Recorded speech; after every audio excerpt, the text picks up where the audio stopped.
Hi guys! Welcome back to my vlog at Jurezable Yes Vlogs. For today's video ay meron tayong magandang client, si Ma'am Nixus Abansenya.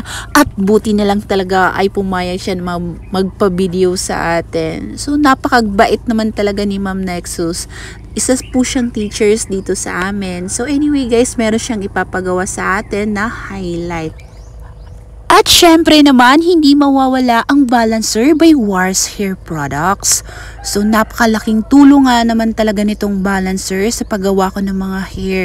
Lalong-lalo na kapag ako ay nagbi-bleach. Dahil nga naman may iwasan natin na masunog, masira, mag-brittle, mag-frizzy yung binibleach natin kapag tayo ay gumagamit ng balancer. So anyway guys, nag-level 8 to 9 na nga yung hair ni Ma'am.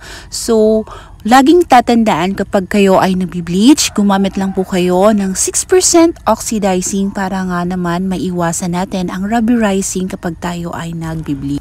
Disclaimer lang po ha, kailangan po talaga kayong mag-training, mag-aral kapag kayo ay gumawa ng mga ganitong major services dahil nga naman napakadelikado po talaga gawin kapag hindi kayo marunong nito, lalong-lalo na sa pagbi-bleach. Bawal na bawal po kayo mag-DIY or do it yourself dahil alam nyo naman na napaka-crucial ng mga hair. So malay mo, hindi mo alam, nababad mo pala siya ng matagal tapos gumamit ka ng mataas na oxidizing or ginamitan mo siya ng 12% na hindi mo pala alam. So ayun yung nangyari, nalusaw yung buhok mo or nalusaw yung buhok ng kaibigan na pinag-practicean mo. So yung mangyayari, kawawa talaga yung nang pinagpa-practicean mo, 'di ba? So talagang maganda mag-training, guys. Mag-training kayo lalong-lalo na sa TESDA, sa mga training centers. May mga libreng trainings naman may makukuha kayong mga ideas kapag talaga kayo ay nag-training. So medyo mahal nga din naman talaga mag-aral sa ganitong types ng hairdressing. So money back naman So ayan na guys, ang dami na nga talagang client. Kanina isa pa lang, si Ma'am Nixus pa lang yung dumating. At ayan, nagbi-mix na rin tayo dito ng colorant. Nag-mix lang ako dito ng 10.1 tapos 917 tapos 6% oxidizing. Then after that ay binabad natin ng 45 minutes. Then binanlawan natin at nag-treatment na rin tayo sa kanyang hair guys.